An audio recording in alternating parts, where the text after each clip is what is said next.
Faith is like a seed being planted on the ground, making growth among the dirt. It takes action. It takes courage, and it takes obedience to grow and be fruitful. And that is the outcome of faith. Seperti yang kita tahu bahwa sepanjang bulan Agustus ini, tema besar yang kita bahas berjudul The Outcome of Faith. Hasil dari iman. Jadi iman saudara itu jangan dianggap enteng. Pada saat saudara percaya pada Yesus, dalam hatimu ada iman. Iman itu mengerjakan sesuatu yang luar biasa dan ada dampak yang luar biasa. Dan untuk malam ini saudara-saudara, untuk sesi yang saya sampaikan malam ini, saya beri subtema Work of your faith. Pekerjaan dari imanmu. Jadi kalau saudara punya iman hidup, pasti bekerja. Dan ada hasil yang luar biasa. 1 Tesalonika pasal 1 ayat 3. Dan kemudian dilanjutkan ayat 6 sampai dengan yang ke-9. Kalau Alkitab, kalau ayatnya saya warnain kuning, nanti saudara ikut baca. Setuju ya? Pokoknya kalau ayatnya ada warna kuning, itu kita baca bersama. Oke, saya mulai dengan ayat 3. Sebab kami selalu mengingat pekerjaan imanmu, usaha kasihmu, dan ketekunan pengharapanmu kepada Tuhan kita Yesus Kristus di hadapan Allah dan Bapa kita. Jadi perhatikan, saya kasih warna kuning, di situ dikatakan Paulus mengingat pekerjaan imanmu. Jadi iman itu kalau hidup, iman itu pasti nyata di dalam perbuatan. Jadi ada perbuatan-perbuatan yang terjadi karena kita punya iman yang hidup. Dan rupanya iman ini yang sudah merubah satu jemaat. Yaitu jemaat Tesalonika. Nah perubahannya seperti apa? Ayat 6 sampai 9. Kita lanjut, kita baca. Ini pekerjaan iman dalam 6 sampai 9. Dan kamu telah menjadi penurut kami dan penurut Tuhan. Dalam penindasan yang berat kamu telah menerima firman itu dengan sukacita yang dikerjakan oleh Roh Kudus. Sehingga kamu telah menjadi teladan untuk semua orang yang percaya di wilayah Makedonia dan Akaya. Karena dari antara kamu firman Tuhan bergema bukan hanya di Makedonia dan Akaya saja, tetapi di semua tempat telah tersiar kabar tentang imanmu kepada Allah. Sehingga kami tidak usah mengatakan apa-apa tentang hal itu. Jadi kalau iman itu hidup, ada sesuatu yang luar biasa terjadi, itu kan tersebar. Nggak perlu promosi, akan tersebar kemana-mana. Ya ayat 9. Sebab mereka sendiri bercerita tentang kami. Bagaimana kami kamu sambut. Dan bagaimana kamu berbalik dari berhala-berhala kepada Allah. Untuk melayani Allah yang hidup dan yang benar. Amin. Jadi saudara-saudara, di sini jemaat di Tesalonika dipuji oleh Paulus. Karena iman mereka hidup. Karena iman mereka bekerja. Sehingga mereka menghasilkan buah-buah yang nampak dalam kehidupan mereka. Jadi kalau iman sejati itu enggak pasif. Ya, iman sejati itu aktif, bekerja dalam hidup kita. Nah kalau kita membaca dengan teliti tadi, ada 5 hal yang dikerjakan oleh iman yang akhirnya merubah kehidupan jemaat di Tesalonika. Mari kita lihat sama-sama 5 hal ini. Sebab 5 hal ini juga akan terjadi dalam hidup saudara dan saya. Kalau kita juga punya iman yang hidup. Semua siap belajar firman Tuhan ya. Mari kita mulai dengan yang pertama. Yang pertama, iman membuat kita berbalik dari berhala-berhala. Jadi saudara-saudara, rupanya jemaat di Tesalonika sebelum percaya pada Yesus, mereka tentunya punya kepercayaan yang lama. Kepercayaan yang terdahulu.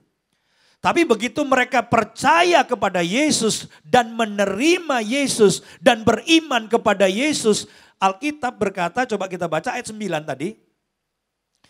Dengan jelas dikatakan di sini. Ya, saya baca ayat 9. Sebab mereka sendiri bercerita tentang kami. Bagaimana kami kamu sambut dan bagaimana kamu, baca sama-sama, Berbalik dari berhala-berhala kepada Allah.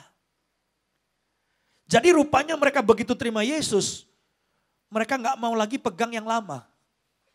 Kepercayaan lama, berhala-berhala yang lama.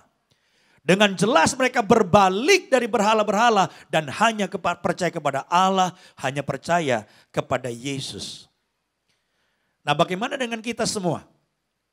Kalau saudara lahir langsung Kristen, mungkin gak ada terlalu masalah. Tapi kalau saudara baru saja terima Yesus atau saudara adalah orang pertama dalam keluarga besar saudara yang percaya pada Yesus, tentunya ada kepercayaan sebelumnya. Pertanyaan saya adalah apa imanmu cukup dan bekerja sehingga saudara berkata, aku meninggalkan kepercayaan yang lama dan hanya percaya kepada Yesus. Satu kali saya diajak oleh seseorang untuk pergi ke rumahnya, diajak makan. Ini anak Tuhan. Begitu saya masuk rumahnya, saya kaget saudara. Rumahnya itu meriah. Kenapa meriah? Semua simbol-simbol agama ada di situ. Saya masuk, ada salib. Lalu di bawahnya itu ada meja. Dan meja itu ada patung-patung yang memang ada hubungannya dengan kepercayaan dia sebelumnya. Lalu di sebelahnya lagi itu digantung keris. Katanya setelah ngobrol-ngobrol dikasih sama dukun apa gitu. Lalu di sebelahnya supaya seimbang naruhnya ya jadi bagus. Ada kayak gembolan gitu. Warna gembolannya dibilang merah agak kusem gitu ya. Nggak jelas. Nano-nano lah gitu. Itu katanya dikasih sama suhu orang pinter. Saya jadi pengen tahu kenapa semuanya ada di situ. Saya tanya ini kamu semua taruh di sini. Apa maksudnya? Lalu orang yang menjawab. Iya, salib itu artinya saya percaya Yesus. Yesus iya. Dulu saya juga punya kepercayaan. Itu iya juga, ada dewa apa gitu. Terus dukun iya. Suhu iya. Saya gabung semua Pak Pendeta biar tambah kuat katanya saudaraku. Saya bilang ngaco nih orang. Jadi ada orang yang berpikir kalau semuanya digabung akan tambah kuat. Nah saya memberitahu pada saudara ada banyak orang punya pikiran ini salah. Jadi yang lama dia pegang, dia terima Yesus. Dia percaya dukun juga. Dia percaya orang pintar juga. Katanya tambah kuat. Saudara ingat gak Alkitab berkata, Allah kita Allah yang apa? Cemburu. Jangan saudara selingkuh rohani. Kalau saudara percaya sesuatu, ya udah. Tapi kalau saudara percaya kepada Yesus, maka saya ingin kita punya iman seperti jemaat di Tesalonika. Jemaat Tesalonika percaya Yesus dan berbalik dari berhala-berhala dan hanya percaya pada Tuhan. Di situ berkat Tuhan, mujizat, keselamatan, pertolongan Tuhan akan terjadi dalam hidup kita. Yang setuju katakan amin dan berikan kemuliaan bagi Tuhan. Haleluya. Kalau selama ini saudara merasa kok gak ada kuasa dalam iman, saudara saya khawatir karena dicampur aduk. Tapi kalau saudara sungguh hanya percaya pada Yesus, saudara akan melihat keselamatannya, melihat pertolongannya dan melihat mujizatnya. Lalu orang-orang muda di sini bilang gini, saya sih udah gak percaya lah sama keris, gak percaya sama gembolan dari dukun gitu. Saudara jangan salah, sekarang ada berhala modern. Dan berhala modern ini juga bahaya. Kita perlu tahu apa yang dimaksud dengan berhala. Berhala itu artinya sesuatu yang saudara anggap penting dan pada posisi tertentu menggeser posisi Tuhan. Apapun yang menggeser posisi Tuhan itu berhala. Nah sekarang ada berhala modern yang semua kita suka itu. Namanya apa saudara? Gadget. Iya boleh, bisa jadi berhala juga tuh. Kalau dengerin khotbah sambil jawab-jawab WA termasuk juga sih.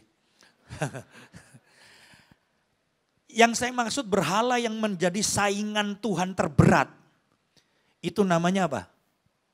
Duit. Uang. Mamon. Mamon. Itu yang Alkitab bilang kamu tidak bisa menghamba kepada dua tuan. Kepada Tuhan dan kepada mamon, nggak bisa. Saudara mesti pilih. Pilihannya sekarang bukan Tuhan dan patung atau dukun, tapi Tuhan atau uang.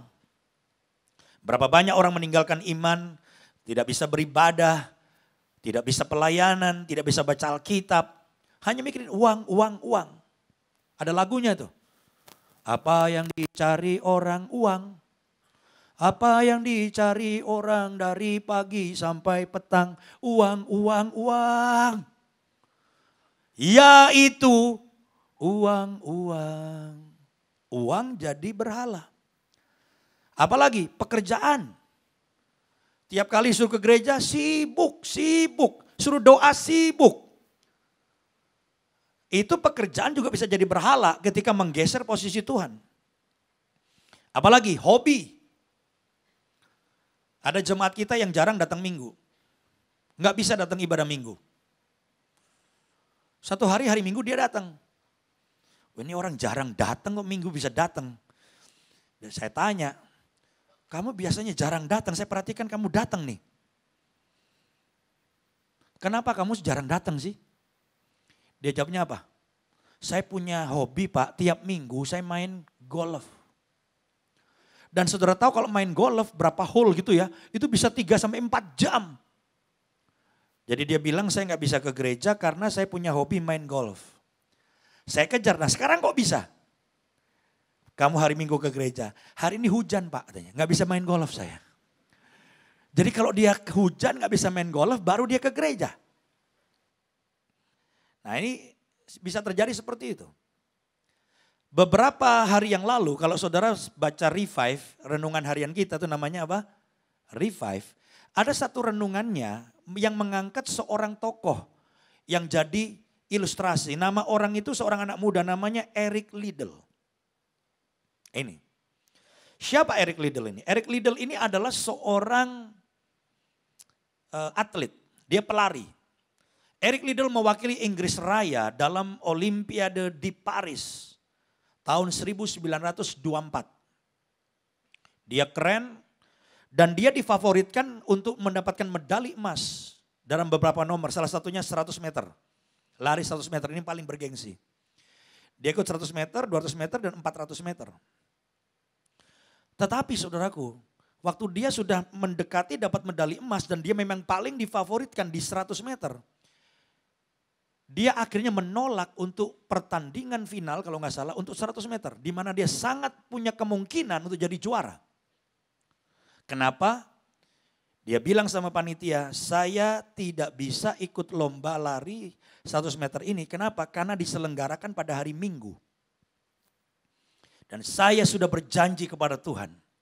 Hari Minggu adalah hari di mana saya sudah berkomitmen untuk beribadah pada Tuhan. Jadi saya nggak bisa ikut lomba lari 100 meter. Ini lomba lari olimpiade loh. Bukan tingkat RT loh. Sayang dia bukan jemaat NDC. Kalau jemaat di NDC dia lari pagi, dia malam jam 7 dari balkon kebaktian. Saudaraku. Tapi zaman itu saudara-saudara mungkin ibadah cuma sekali. Ya di Inggris itu. Dia menolak. Dan akhirnya dia kehilangan kesempatan dapat medali 100 meter, walaupun akhirnya dia dapat medali emas di 400 meter. Dia dapat medali emas dan medali perunggu di 200 meter. Setahun kemudian di puncak kejayaannya banyak orang mengidolakan dia. Ini yang bikin saya gak habis pikir. Ada orang muda seperti itu. Dia menyerahkan hidupnya untuk dikirim ke China. Menjadi misionaris memberitakan Injil di China. Kalau saudara lihat di mana tuh ya, di banyak buku-buku saudaraku, dia meninggal di Jepang. Dalam penginjilannya di Jepang, plannya Jepang dia meninggal. Seorang anak muda yang mengatakan Yesus segalanya bagiku. Aku akan beribadah kepadamu. Ada orang yang dengan gampang tidak beribadah. Saya pernah tanya, kenapa ibu gak ke gereja minggu kemarin? Aduh saya ada arisan minggu kemarin. Ini ada arisan gak ke gereja. Saya tanya seorang, kenapa bapak gak ke gereja? Saya lagi gak mood kemarin. Jadi ke gereja itu tergantung mood. Mood-mutan saudaraku. Saya gak tahu bagaimana dengan kita. Ada orang nganggap gak penting lah ke gereja. Tapi kalau saudara mau menyingkirkan semuanya dan memprioritaskan Tuhan, saya percaya ini sesuatu iman yang sangat berkenan kepada Tuhan. Berbalik dari semua berhala dan hanya menyembah Yesus Kristus Tuhan sebagai satu-satunya Tuhan dalam hidup kita. Yang setuju katakan amin. Kita berikan kemuliaan bagi Tuhan. Haleluya. Yang kedua, kalau iman saudara hidup pasti bekerja. Dan iman membuat kita melayani Allah. Kalau saudara betul-betul beriman, pasti nggak betah cuma duduk. Mungkin setahun saudara betah. Tapi kalau saudara merasakan kasih Tuhan yang luar biasa, pasti kepingin terlibat pelayanan. Jemaat Tesalonika, coba saya lihat ayat 9. Ya, saya baca dari tengah saja. Dan bagaimana kamu berbalik dari berhala-berhala kepada Allah, tadi poin nomor 1. Untuk, baca sama-sama, untuk apa? Melayani Allah yang hidup dan yang benar. Jadi saudara-saudara jemaat Tesalonika imannya bekerja. Aku bukan penonton di gereja. Aku bukan cuma duduk manasin kursi gereja. Ada sesuatu yang aku bisa kerjakan. Saya mendorong setiap saudara, kalau benar saudara punya iman yang hidup, saudara pasti tidak akan jadi penonton. Saudara pasti akan berkata, aku mau terlibat di dalam pelayanan. Melayani Tuhan berarti mengabdikan diri kita untuk Tuhan. Memberikan waktu kita, tenaga kita, pikiran kita, ide kita, bahkan mungkin harta kita untuk menyenangkan Tuhan dan melayani Tuhan. Tidak semua jadi pendeta seperti saya. Tapi semua kita dipanggil untuk terlibat di dalam pelayanan. Saudara mungkin tanya di NDC berapa sih jumlah pelayannya? Nah saya catat di sini kurang lebih ya. Pelayan di NDC, orang yang melayani, terlibat dalam pelayanan. Jadi volunteer maksudnya. Itu ada sekitar 2.500 orang. Saya mau tanya, banyak apa dikit? 2.500 orang yang melayani sehingga semua ibadah berjalan baik, semua pelayanan itu kan banyak. Saya catat di sini 2.500 orang itu melayani sebagai apa? Sebagai core leader, sebagai singer, worship leader, pemain musik, usher, pelayanan di youth, pelayanan di kids, melayani women, usia indah, kamera, media sosial, welcome lounge untuk orang-orang baru, pendamping hamba Tuhan, manage gedung, fotografer, pendoa syafaat, konselor, misi, banyak, masih banyak sekali. Tetapi jumlah 2.500 coba kita lihat ya. Ternyata gereja yang sehat itu ada parameternya. Gereja yang sehat itu 80% jemaatnya harus terlibat pelayanan. Yang 20% itu kita anggap masih baru belum ngerti. Tapi kalau orang sudah lama tertanam di gereja maka mereka harus terlibat dalam pelayanan. Dan gereja sehat 80%. Jemaatnya terlibat dalam pelayanan. Sekarang jemaat kita berapa sih jumlahnya? Tidak tepat ya, tapi jumlahnya 19.000 mendekati ke 20.000. Ini jemaat kita. Nah katakanlah 20.000. Kalau 80% dari 20.000, berapa yang harus terlibat dalam pelayanan? Berapa? 16.000. Jadi saya mau tanya, 2.500 tadi banyak apa dikit? Dikit.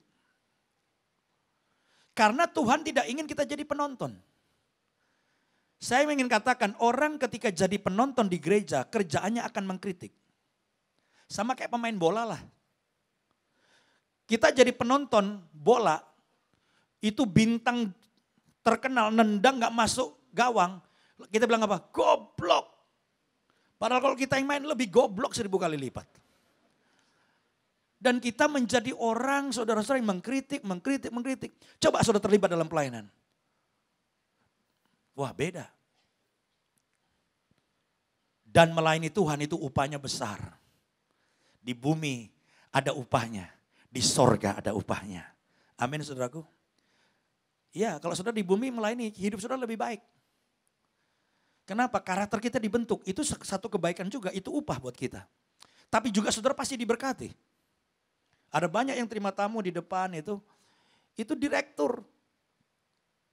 Jadi direktur pun dimaki-maki sama jemaat. Kamu ini pelayan gak ramah. Ya kan? Wajah ditekuk kayak Gajah Mada. Ini direktur, wah dimarah-marahin. Dalam hati, lu belum tahu siapa gua. Gua ini orang kaya loh, tapi bisa tahan. Gua bisa beli kepala lu, gitu saudaraku. Ya. Tapi saudara harus rendah hati. Jadi dibentuk, di bumi banyak berkatnya, di sorga ada berkatnya. Saya dengar jemaat kita, salah satu jemaat kita, berapa hari yang lalu meninggal. Saya juga baru tahu itu jemaat. Dia kalau nggak salah CTO-nya Traveloka ya. Umur 30 lebih. Ya kan? Traveloka itu termasuk apa tuh? Kalau udah di atas $1 miliar apa namanya tuh? Apalah itu yang di perdebatan keluar tuh? Ya unicorn. Ketika kita mati, nggak ada satu harta yang kita bisa bawa. Tapi pelayanan kita kepada Tuhan itu kekal. Ada upahnya di bumi, ada upahnya di sorga. Yang setuju katakan amin dan berikan kemuliaan bagi Tuhan. Haleluya. Saya mendorong saudara semua daftar di depan. Pelayanan banyak jenisnya. Mau jadi penterjemah ada, mau apa, banyak. Dites dulu supaya saudara pelayanan di bidang yang saudara suka. Passion saudara di situ. Dan saudara punya bakat di situ. Jangan daftar jadi penyanyi kalau nyanyi fals, merusak suasana. Saudara harus di posisi yang tepat dan saudara harus dites di situ. Ya saudara bisa daftar di depan, saya ingin lebih banyak orang melayani. Benar. Dan bukan karena ingin supaya menguntungkan gereja, enggak. Tapi pelayanan itu adalah panggilan setiap orang yang punya iman. Dia harus melayani.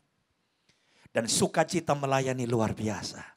Ini yang tidak pernah dilalami orang yang gak pernah pelayanan. Lu ngapain sih bodoh datang paling pagi pulang paling malam. Sukacitanya itu loh. Saya kalau bubar tuh capeknya luar biasa. Saya datang dari gelap pulangnya gelap lagi saudaraku. Tapi melihat orang-orang di jamaah Tuhan sukacitanya luar biasa. Lihat orang hidupnya dipulihkan sukacitanya luar biasa. Mari kita berikan kemuliaan bagi Tuhan. Haleluya. Yang ketiga.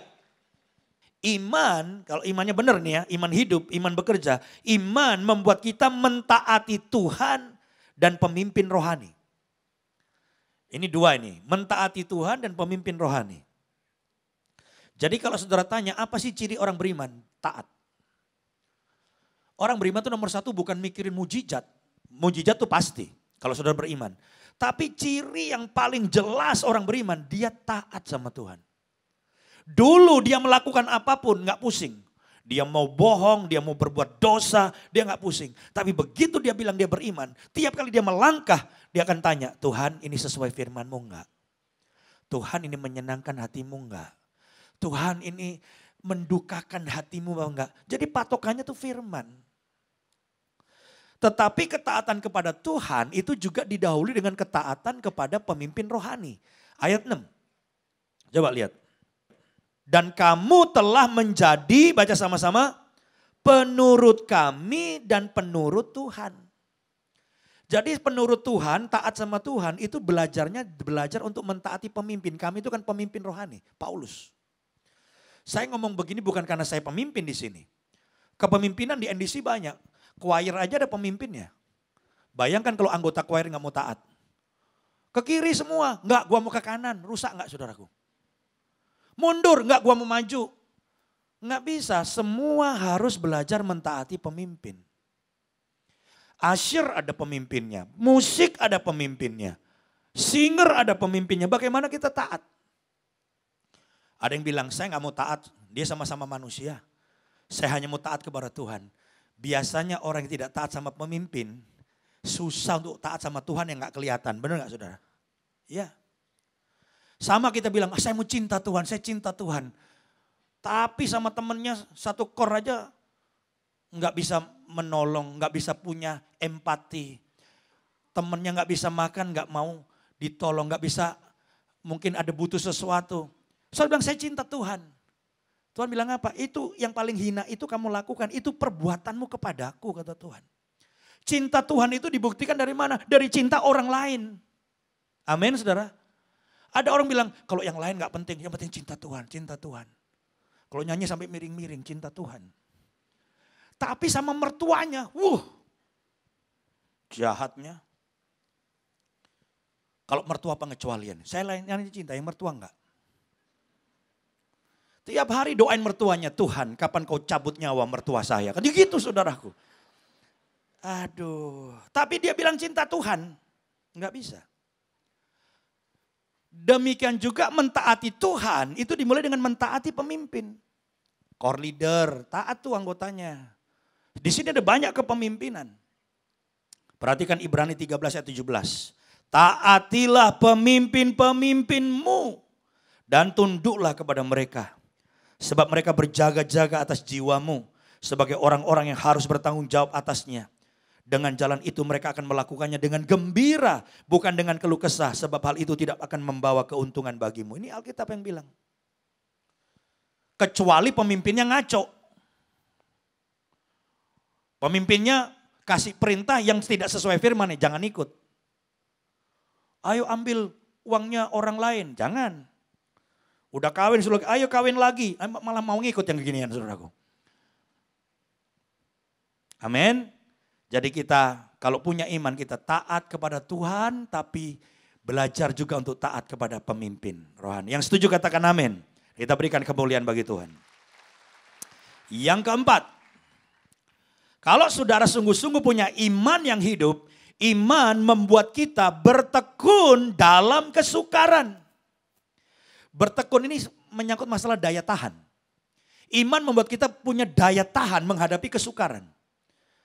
Saudara tahu nggak, seringkali kita ini kalah karena kita menyerah terlalu cepat. Kalau saudara bisa bertekun, punya daya tahan menghadapi masalah, ceritanya beda. Saudara bertahan 3 bulan lagi untuk bisnis saudara, bisnisnya bisa survive. Jangan dibangkrutin sekarang, 3 bulan bertahan.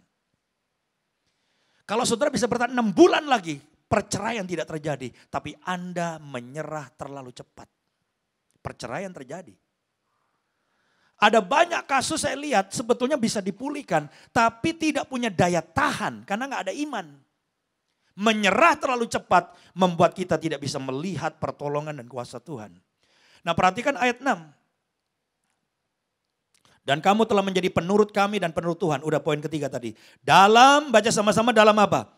Penindasan yang berat, kamu telah menerima firman itu dengan sukacita yang dikerjakan oleh Roh Kudus. Jadi rupanya jemaat Tesalonika itu punya masalah saudara. Mereka tuh ditindas karena iman. Dan rupanya dalam jangka waktu yang panjang. Karena dalam 2 Tesalonika, ini 1 Tesalonika mereka ditindas. Coba lihat 2 Tesalonika langsung ya dengan cepat ya. Artinya udah surat bolak-balik mereka dalam ditindasan terus. 2 Tesalonika 1 ayat 4. Sehingga dalam jemaat-jemaat Allah kami sendiri bermegah tentang kamu karena, baca sama-sama, ketabahanmu dan imanmu dalam segala penganiayaan dan penindasan yang kamu derita. Jadi mereka itu ditindas begitu lama. Saya nggak tahu apakah saudara punya pengalaman ditindas karena iman. Beberapa anak muda kita diusir dari rumah karena ngumpet-ngumpet dibaptis. Ganti bajunya di toilet. Diusir. Ada seorang anak muda yang tidak mendapat hak warisan. Jadi mereka bertiga bersaudara. Tapi papinya bilang karena kamu terima Yesus kamu tidak bisa dapat warisan. Warisannya dibagi 2. Tapi ini anak-anak nekat. Mereka mempertahankan imannya. Dan jemaat Tesalonika juga begitu. Karena apa mereka punya daya tahan? Karena punya iman.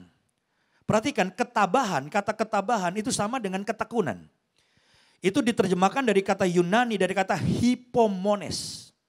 Hipomones itu artinya sabar menanggung. Kalau kata sabar itu panjang. Sabar menanggung di bawah beban yang berat itu panjang. Bukan sebulan, 2 bulan, 3 bulan, 6 bulan, panjang. Dan mereka punya daya tahan yang luar biasa. Karena apa? Karena iman. Mungkin secara keyakinan saudara gak ditindas. Tapi mungkin saudara punya masalah ekonomi. Saudara selalu bermasalah masalah ekonomi. Bukannya malas tapi seakan-akan selalu kurang. Atau keluarga saudara bermasalah dan diambang kehancuran. Atau bisnis saudara hampir bangkrut. Itu masalah-masalah. Apakah kita punya daya tahan menghadapi masalah itu? Berita baik yang saya mau sampaikan hari ini adalah bahwa Tuhan tahu masalah saudara. Yang setuju katakan amin. Sebelahmu gak tahu, mungkin suamimu gak tahu, istrimu gak tahu. Tuhan tahu masalah saudara. Saudara tanya, kenapa kok Tuhan tahu? Karena masalah itu sebelum datang pada saudara, dia pamit dulu sama Tuhan minta izin. Ada ayatnya tuh. Jadi masalah itu gak bisa datang tiba-tiba, dia harus dapat izin dari Tuhan. Dan sebelum Tuhan izinkan masalah datang, Tuhan itu sudah kasih saringan. Masalah yang bisa datang dalam hidupmu harus tidak melebihi kekuatan saudara. Itu juga ada ayatnya. Dan masalahmu tidak mungkin masalah yang luar biasa. Itu juga ada ayatnya. Ayatnya bilang apa? Masalahmu adalah masalah biasa. Jadi jangan lebay, bilang masalah gua luar biasa. Lu mah biasa, gua luar biasa. Alkitab bilang masalahmu biasa. Dan kemudian ayat itu dilanjutkan berkata, tidak melebihi apa? Kekuatanmu. Jadi sudah disaring sama Tuhan. Sebelum datang sudah disaring. Jadi jangan bilang, saya nggak tahan. Terlampau besar, melampaui kekuatan saya. Nggak alkitabiah. Sebab masalah yang diizinkan Tuhan itu datang dalam hidup saudara. Tidak mungkin melebihi kekuatan saudara. Yang percaya katakan amin. Dan berita baik yang selanjutnya. Pada saat masalah itu diizinkan datang. Dengar saya baik-baik ini, jangan sampai miss. Sebetulnya bersamaan dengan masalah itu datang dan diizinkan Tuhan, Allah sudah menyediakan jalan keluar. Skenario jalan keluar itu sudah disediakan bareng dengan masalah itu. Jadi jangan bilang masalah gua udah mentok jalan buntu, no. Masalah itu bukan diberikan, Tuhan gak pernah ngasih masalah, Tuhan mengizinkan masalah. Setan itu, si kunyuk itu biang keroknya saudaraku. Dia yang kasih masalah, Tuhan hanya izinkan. Dan Tuhan izinkan udah disaring. Iblis jangan kasih masalah yang melampaui kekuatannya. Dan begitu diizinkan, Tuhan udah kasih way out-nya. Jalan keluarnya. Jadi kurang enak apa? Bertahan aja. Tapi rasanya pertolongan gak datang. Tuhan terkesan terlambat, tapi dengar saya baik-baik, Tuhan tidak pernah terlambat. Tuhan kita tuh on time. Dia menolong kita tepat pada waktunya. Yang setuju katakan amin. Tuhan tidak pernah terlambat, kayaknya lambat. Kan menurut saudara Tuhan terlambat, tapi Tuhan gak pernah terlambat. Tuhan menolong saudara on time. Tapi jodoh belum datang, udah kepala 3. Ya memang mesti menikah 35 saudara. Dan itu Tuhan tahu yang terbaik. Yang setuju katakan amin. Jadi berita baiknya adalah bahwa saudara gak mungkin gak ada jalan keluar. Pasti ada jalan keluar. Dan saudara tidak dirancang untuk jadi orang kalah. Berita baiknya adalah bahwa Allah merancang saudara untuk jadi pemenang. Allah merancang saudara untuk jadi pemenang. Yang setuju katakan amin. Dan berikan kemuliaan bagi Tuhan. Haleluya. Yang kelima yang terakhir. Iman membuat hidup kita berdampak. Orang kalau punya iman yang hidup gak mungkin gak berdampak. Pasti berdampak. Kalau saudara merasa hidup saya biasa-biasa saja kok, saya bukan orang hebat, saya bukan artis, nggak apa-apa. Tapi kalau imanmu hidup pasti berdampak. Ayat terakhir ayat 7 dan 8 kita baca. Sehingga kamu telah menjadi, baca sama-sama, teladan untuk semua orang percaya di wilayah Makedonia dan Akaya. Teladan. Figur saudara ini bukan figur sembarangan, orang lihat saudara itu pengen jadi kayak saudara. Saudara itu menginspirasi orang lain. Orang lihat saudara, ini ibu dulunya berantakan deh kacau. Tapi sejak ikut ibadah, dengar firman Tuhan di NDC, berubah. Orang jadi kepengen kayak saudara. Saudara jadi teladan, menginspirasi orang lain. Terus ayat 8. Karena dari antara kamu, baca sama-sama, firman Tuhan bergema. Gila nggak khotbah, nggak bikin KKR, firman Tuhan bergema. Bukan hanya di Makedonia dan Akaya saja, tetapi di semua tempat telah tersiar kabar tentang imanmu kepada Allah, sehingga kami tidak usah mengatakan apa-apa tentang hal itu. Nggak usah berpikir gimana ya berpengaruh ya. Instagram follower cuma 1000. Ini nggak menyangkut Instagram followernya berapa banyak. Tapi kalau engkau punya iman, itu akan bergema. Nggak perlu dipromosikan, orang akan lihat. Lihat apa? Hidupmu berubah. Bisnismu berubah. Gaya hidup saudara berubah. Orang pengen jadi kayak saudara. Saya nggak tahu nih. Dampaknya sama gereja. Kalau saudara semua jadi teladan. Berdampak, wow. NDC nggak muat saudara. Tadi saya bilang hari ini banyak rekor baru nih. Ibadah-ibadah sekarang banyak yang sampai keluar. Tadi sampai keluar. Saya bilang ini malam jam 6 nih. Jam 6 ini. NDC ke-6 nih ya. Jam 7 malam. Kalau yang datang tembus 2000. Ini salah satu sinyal ibadah hari Sabtu harus dimulai tahun ini. Bukan tahun depan. Dengan catatan yang sudah datang Sabtu, jangan datang Minggu. Kalau saudara Sabtu datang, Minggu datang, kita nggak menyelesaikan masalah ini. Saya khawatir kita tembus 2000 nih. Jadi hari ini ada banyak rekor baru. Saya nggak bisa bayangkan kalau saudara jadi teladan, menginspirasi. Semua orang pengen jadi kayak saudara. Saudara masuk mall aja diikutin. Oh dia ke gereja, bawa, wah diikutin. Oh dia naik lift, lantai berapa? Oh lantai 8, masuk. Masuk ke sini. Terus ini gereja kayak nightclub ya. Tapi luar biasa tuh hidup ini orang berubah. Jadi orang rame-rame datang, waduh saudara. Itu orang datang ke gereja kita, itu ngantrinya bukan dalam mall, udah sampai Esparman saudaraku. Orang rame-rame akan datang dan cari Tuhan. Aku mau kenal Tuhanmu. Aku mau kenal Yesusmu. Gak ketahan saudaraku. Gak perlu KKR. Firman Tuhan bergema kemana-mana. Kenapa saudara jadi pribadi yang beda. Tapi kalau kita Kristen, mana NDC jalannya lemas. Hidupnya kalah. Hidupnya gak ada pengharapan. Nangis terus. Siapa yang mau ikut Tuhan? Siapa yang mau ikut Tuhan? Tapi kalau saudara bilang, masalah ada, tapi ada jalan keluar. Aku tahu, aku pasti menang. Saudara mantap, teladan. Menginspirasi, berdampak, orang akan ikut saudara. Dan gak usah bikin macam-macam. Gereja akan penuhkan apa? Karena kuasa Tuhan, iman jemaat mendatangkan kuasa Tuhan. Dan orang ingin jadi seperti kita. Apa gak luar biasa? Indonesia akan dipenuhi kemuliaan Tuhan. Ada banyak orang akan datang pada Yesus. Bukan karena, lighting, bukan karena, ya ini cuma alat aja. Tapi orang datang pada Yesus karena iman saudara. Karena saudara punya iman yang luar biasa. Berdampak bagi banyak orang. Saya hanya mau kasih quotes terakhir. Ya, saya baca. Faith changes us. That change is internal and must be expressed externally. Iman itu merubah kita. Dan perubahan itu terjadinya di dalam, betul.